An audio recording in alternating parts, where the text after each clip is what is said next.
everyone, this is Nitasha Chaturvedi. Welcome to all on our YouTube channel that is Easy Learning 247. और जैसा कि आप लोगों को पता है मैं पीजीटी केवी कंप्यूटर साइंस की प्रिपरेशन करा रही हूँ और ये उन्हीं सीरीज में हम लोगों की क्लास नंबर 13 है। आप लोगों ने लास्ट वीडियोस नहीं देखी है तो वीडियो का लिंक डिस्क्रिप्शन बॉक्स में दिया हुआ है, आप लोग देख सकते हैं। तो जैसा कि आपको पता है भाई, हम कंप्यूटर सिस्टम आर्किटेक्चर की क्लासेस ले रहे हैं। अभी कंप्यूटर सिस्टम आर्किटेक्चर की कुछ क्लासेस रह गई थी, तो उससे पहले मैंने आपको प्रॉमिस किया था कि भाई कंप्यूटर सिस्टम आर्किटेक्चर तो हम लोग कर रहे हैं, लेकिन वहां पर एक इश्यू आ रहा था कि बार बार बाइनरी डेसिमल्स ये सारा कन्वर्जन वाला इश्यू आ रहा था 0101। तो मैंने कहा आपको मैं एक काम करती हूँ कि आगे कंप्यूटर सिस्टम आर्किटेक्चर पढ़ाने से पहले एक जो नंबर सिस्टम आपका बेसिक टॉपिक है, मैंने इसीलिए पहले नहीं कराया था कि मुझे लगा कि आप लोगों को पता होगा, लेकिन कुछ स्टूडेंट्स को उनमें भी इश्यू हो रहा है। सो डोंट वरी, आज हम नंबर सिस्टम का रिवीजन करते हैं। जिनको आता है तो वो लोग रिवीजन करिए और जिनको नहीं आता है वो लोग एक बार देखेंगे तो क्लियर हो जाएंगे आपके सारे डाउट। तो number system, basically number system का हम यूज करते हैं इन सारे कामों के लिए कि नंबर सिस्टम पहले हम लोग इंट्रोडक्शन करेंगे। कन्वर्जन, एग्जाम में आपका 1 से 2 क्वेश्चन कन्वर्जन के ऊपर आएंगे। तो सबसे ज्यादा वेरी इंपॉर्टेंट हमारा क्या होता है, कन्वर्जन। थर्ड अर्थमेटिक ऑपरेशन की भाई प्लस माइनस मल्टीप्लिकेशन डिवीजन, जो हमारे बाइनरी डेसिमल्स ऑपरेशन होते हैं उन सबके। फिर complement, ones twos complement, Gray code, ये सारी चीजें ये भी एक इम्पोर्टेंट है अपने आप में। इससे और ये बाकी सबसे क्वेश्चन आ सकता है, चांसेस हैं, लेकिन एक कन्वर्जन और एक कॉम्प्लीमेंट ये दो अपने आप में ही इंपॉर्टेंट हैं। उसके अलावा वेरियस कोड, जैसे अभी मैंने बताया ग्रे कोड वगैरह ये सब पढ़ेंगे, ये भी इंपॉर्टेंट है। तो 1 2 3 सबसे ज्यादा कन्वर्जन, सेकंड थर्ड ये इंपॉर्टेंट है। मोस्ट वेरी वेरी इंपॉर्टेंट इसको बोलूंगी, वेरी इंपॉर्टेंट इसको बोलूंगी और इंपॉर्टेंट इसको बोलूंगी। यानी अगर नंबर सिस्टम से बात की जाए तो नंबर सिस्टम से एग्जाम में 2 से 3 क्वेश्चन हर बार पूछे जाते हैं आपके केवीएस पीजीटी कंप्यूटर साइंस में। जितने भी प्रीवियस ईयर पेपर्स हैं आप लोग देख सकते हैं, आप लोगों के प्रीवियस ईयर पेपर में 2 से 3 क्वेश्चन पूछे जाते हैं। अच्छा, एक और डाउट था जो कमेंट सेशन में मुझसे बहुत सारे स्टूडेंट पूछते हैं कि मैम केवीएस पीजीटी का पेपर कौन लोग दे सकते हैं, कौन लोग नहीं दे सकते। तो मैं आज इस वीडियो में भी आपको वो चीज क्लियर कर दूं। केवीएस पीजीटी का पेपर ऐसे सारे लोग दे सकते हैं जिन्होंने BTech, MTech, BSc, MSc, BCA, MCA या कोई अदर कंप्यूटर में कोर्स किया है, वो सारे लोग केवीएस पीजीटी का पेपर दे सकते हैं। अब दूसरा क्वेश्चन आप लोग मुझसे पूछते हैं कि क्या मैम केवीएस पीजीटी या टीजीटी कंप्यूटर साइंस के लिए बीएड जरूरी है? तो क्लियर कर दूं मैं, पीजीटी कंप्यूटर साइंस या टीजीटी कंप्यूटर साइंस केवीएस में बीएड जरूरी नहीं है, जरूरी नहीं है। लेकिन अगर आप जब जॉब कर रहे हैं तो पीजीटी वालों को एक मौका मिलता है रिटायरमेंट तक या आफ्टर 10 इयर्स 20 इयर्स कि वो लोग प्रिंसिपल के लिए या किसी सीनियर ऑफिसर्स के लिए अप्लाई कर सकें। यानी उनका जब प्रमोशन होता है तब वो लोग तभी अप्लाई कर सकते हैं जिनके पास बीएड है। तो अच्छा होगा, बेटर होगा कि आपके पास ग्रेजुएशन कंप्यूटर साइंस या आईटी में या फिर और उसके साथ साथ आपके पास बीएड हो। क्या बोला, ग्रेजुएशन या पोस्ट ग्रेजुएशन तो हो, उसके साथ साथ बीएड हो, ये एक अच्छा होगा। लेकिन अब आप कहेंगे मैम हमारे पास बीएड नहीं है तो क्या हम फॉर्म नहीं भर सकते? आप फॉर्म भर सकते हैं। और अभी फॉर्म, क्योंकि 2022 में ही होपफुली 99% आपका एग्जाम हो जाएगा, तो आपके पास अगर बीएड नहीं है तो आप लोग क्या करिएगा, इस ईयर बीएड का भी फॉर्म भर दीजिएगा। जिससे क्या होगा, आप जब जॉब कर लेंगे तो आप वहां से लीव लेके अपना बीएड भी कर सकते हैं।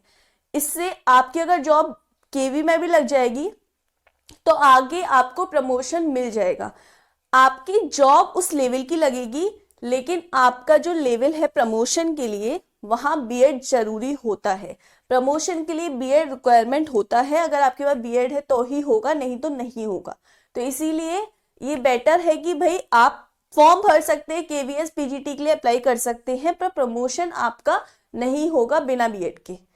क्लियर हुआ? आई थिंक ये डाउट भी सभी का क्लियर होगा, बहुत सारे स्टूडेंट को ये भी डाउट था। चलो अब टाइम वेस्ट करे बिना इसके ऊपर एक मैं और वीडियो अच्छे से बना दूंगी जिसमें मैं एक एक चीज एक्सप्लेन कर दूंगी।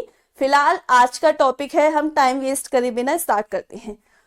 मैंने बता दिया कि नंबर सिस्टम में क्या क्या पोर्शन है। इंट्रोडक्शन, नंबर सिस्टम क्यों पढ़ते हैं भाई? नंबर सिस्टम हम लोग इसीलिए पढ़ते हैं कि हम लोगों के पास बेसिकली जो बैक एंड पर कंप्यूटर हमारा वर्क करता है, प्रोसेसर वर्क करता है, तो दो चीजों पर वर्क करता है, 0 और 1। और नंबर सिस्टम हम क्यों पढ़ रहे हैं? इसीलिए पढ़ रहे हैं कि भाई हम लोगों को इनको कन्वर्जन चाहिए, इंटरनली ये वर्क कैसे कर रहा है, कैसे प्लस कर रहा है, माइनस कर रहा है, बाकी सारे ऑपरेशन कैसे परफॉर्म कर रहा है, कैसे कोड, कैसे इसके ग्रे कोड्स बन रहे हैं, कैसे इसके कॉम्प्लीमेंट्स बन रहे हैं, ये सारी चीजें बैक एंड पर जो कंप्यूटर हमारा वर्क करता है वो नंबर सिस्टम एक चैप्टर है जिसमें नंबर्स है।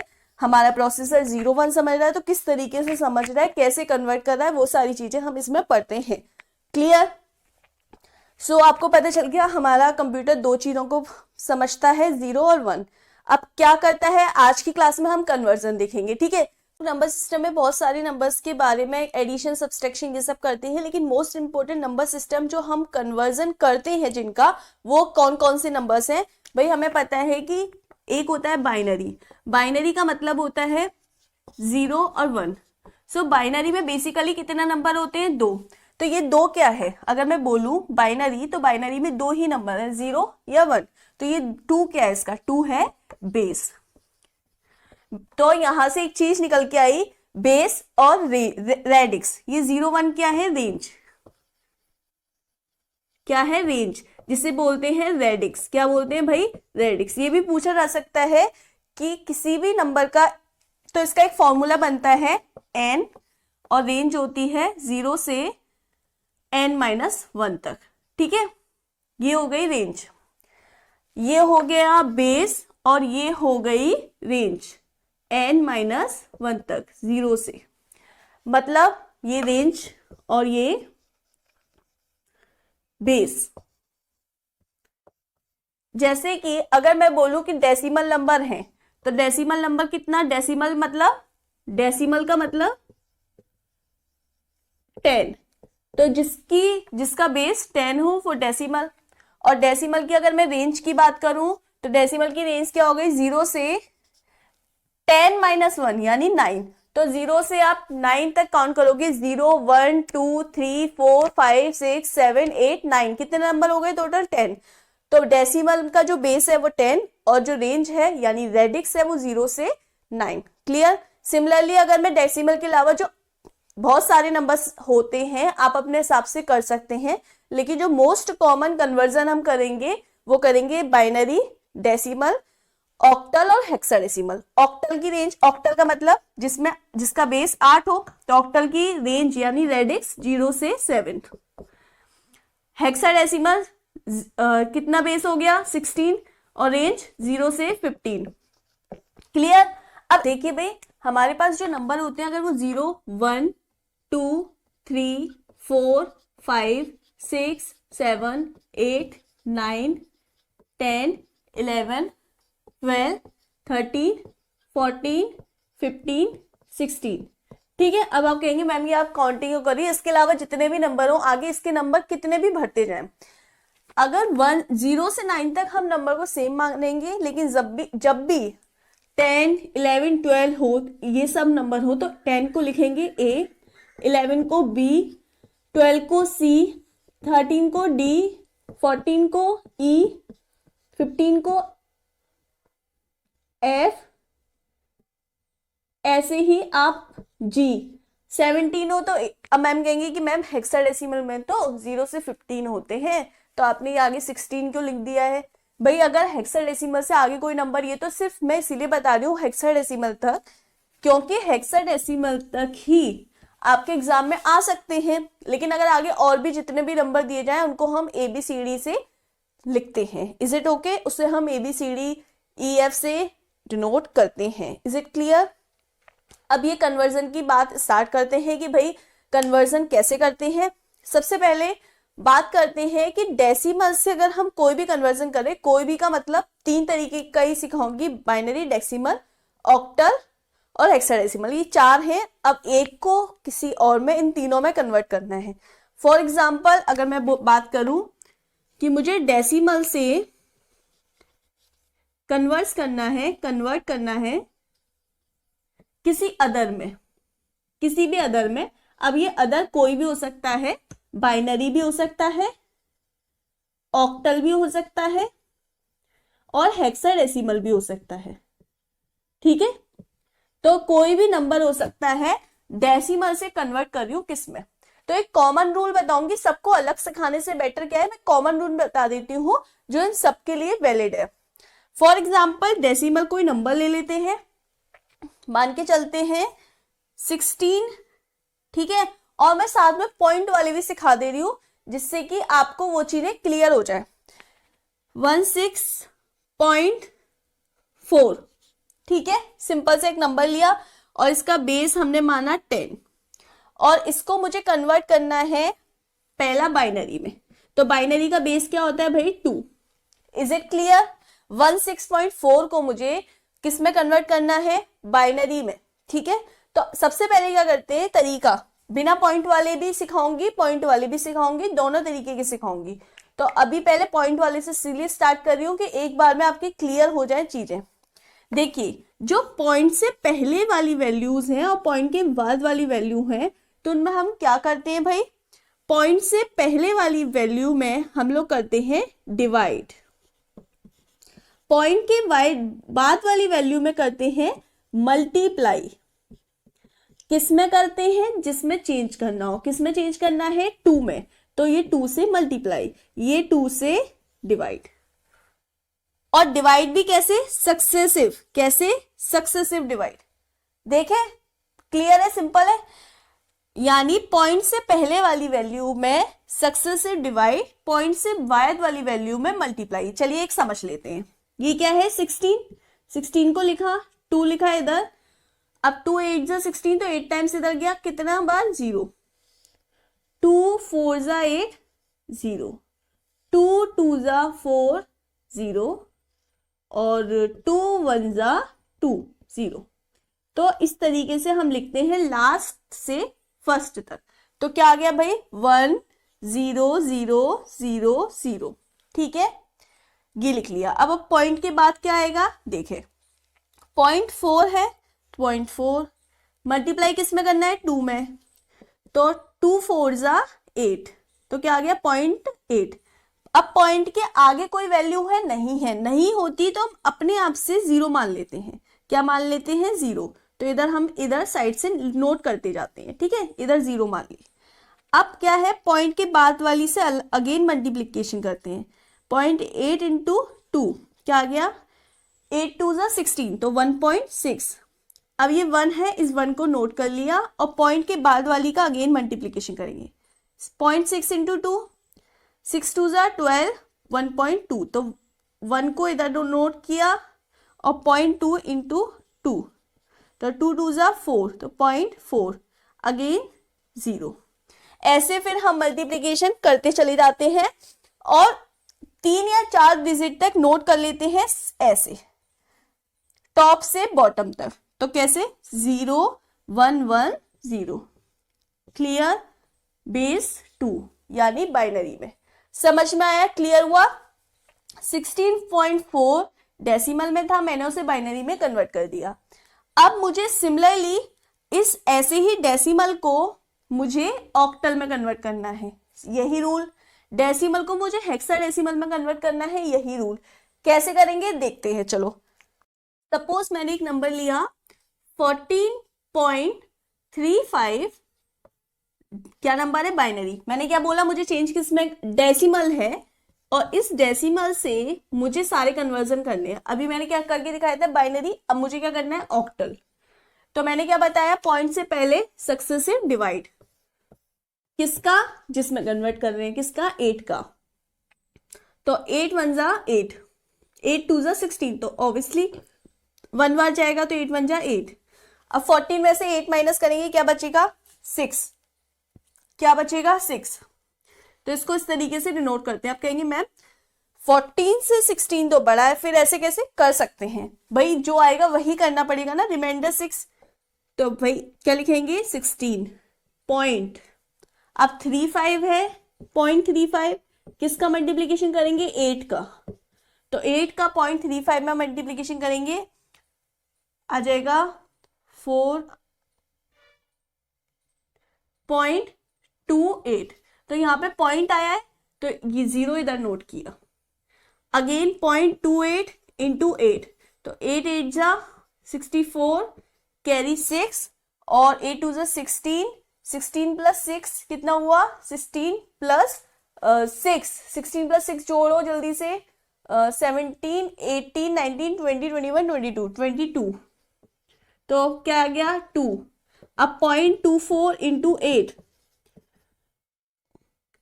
8 4 जा 32, 3 कैरी, 8 2 जा 16, 16 प्लस 3 17 18 19, तो ऐसे अब क्या आ गया 1। तो ऐसे मैंने बोला था 2 3 4 डिजिट तक लिख लेते हैं, क्या लिख लेंगे 0 2 1, ये चेंज हो गया ऑक्टल में। क्लियर? यानी आपको याद रखना है पॉइंट से पहले वाली को सक्सेसिव डिवाइड, पॉइंट से बाद वाली को सक्सेसिव मल्टीप्लीकेशन, और अगर सिर्फ पॉइंट से पहले वाली दी है तो उसको सिर्फ डिवाइड वाला रूल लगाएंगे। ठीक है, मैंने ये दोनों एक साथ इसलिए कराया कि आपको दोनों तरीके से समझ में आ जाए। अब एक और करके देख लेते हैं। अब डेसिमल से सारे कन्वर्जन चेंज कर रहे हैं, अब डेसिमल से करेंगे हेक्साडेसिमल। चलो देखते हैं।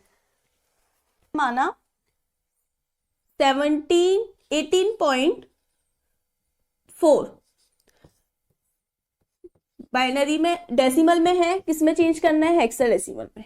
क्लियर? अब क्या करेंगे भाई 18 को 18 का डिवाइड किसमें देंगे 16 में, तो 16 1 जा 16 2। ठीक है, तो क्या बचा भाई 1 2। क्लियर? अब इस 1 2 पॉइंट क्या है 4 है, तो 0.4 को क्या लिखेंगे 0.4 को अभी कन्वर्ट करा नहीं है, 0.4 इंटू 16 6.4 क्या आ गया 6। अब 0.4 इंटू 16 6.4 अगेन 6। अब अगेन 0.4 इंटू 16 करेंगे 6.4, तो क्या आ जाएगा 6 6 6 6 6 6। Clear? Is it clear? Suppose यहां पर कोई रिमाइंडर में आपका बचता 10 या 11 बचता, तो उसको हम इस तरीके से b लिखते, तो यहां पर फिर उसकी 6 की जगह b आ जाता। अगर 10 बचता तो a, तो जैसे मैंने आपको बताया था 10 को a 11 को b 12 को c, इस तरीके से नोट करते हैं। Is it clear? ये आई थिंक आपको समझ में आ गया होगा। अभी मैंने क्या समझाया, डेसिमल से बाइनरी, डेसिमल से ऑक्टल और डेसिमल से हेक्साडेसिमल। अब हम करेंगे बाइनरी से कन्वर्जन। सो देखते हैं, ये बाइनरी से कन्वर्जन देखते हैं। सो सबसे पहले बाइनरी से डेसिमल देख लेते हैं, बाइनरी टू डेसिमल समझते हैं भाई। देखिए चलिए 10101 0.001 बेस 2 है, डेसिमल में चेंज करना है, क्या करेंगे 1 इंटू 2 की पावर 0, इधर से करते जाएंगे भाई, प्लस 0 है 0, देखिए 0 इंटू 2 की पावर 1 प्लस 1 इंटू 2 की पावर 2 प्लस 0 इंटू 2 की पावर 3 प्लस 1 इंटू 2 की पावर 4। पॉइंट लगाएंगे 0 इंटू 2 की पावर -1 प्लस 0 इंटू 2 की पावर -2 प्लस 1 इंटू 2 की पावर -3। Is it clear? इनको सॉल्व कर लेंगे। 2 की पावर 0 इज 1 और 1 मल्टीप्लीकेशन 1 1, ये 0 हो गया, 0 में मल्टीप्लीकेशन कर रहे हैं। 2 की पावर 2 इज 4। भाई अगर आपको ये आता है तो ऑलरेडी बस एक रिवीजन करा रही हूं, आपकी बस स्पीड अच्छी होगी ना तो आप यहां से डायरेक्ट भी कर सकते हैं। ये 0, 2 की पावर 4 इज 16, ये क्या हो गया 0, 0 में मल्टीप्लीकेशन कर रहे हैं, ये भी 0, ये क्या हो गया, इसको 1/2 की पावर 3 लिख सकते हैं, और 1/2 की पावर 3 क्या होता है 1/8, और 1/8 क्या होता है भाई 0.125। ठीक है, इसको सॉल्व करेंगे 16 प्लस 4 20 प्लस 1 21.125, तो क्या आ गया 21.125। Is it clear? ये आपको सारी चीजें समझ में आई होंगी। बाइनरी से डेसिमल, अब ऑक्टल, हेक्साडेसिमल, ऑक्टल से हेक्साडेसिमल, ये सारे कन्वर्जन हम नेक्स्ट क्लास में करेंगे। और वीडियो अच्छा लगा है तो बस लाइक करिए। आपके लाइक से मुझे मोटिवेशन मिलता है, एक एप्रिसिएशन मिलता है कि मुझे लगता है मैं सही डायरेक्शन में मेहनत कर रही हूँ। सो चैनल को सब्सक्राइब करिए। Thank you very much. Good night. मिलते हैं नेक्स्ट क्लास।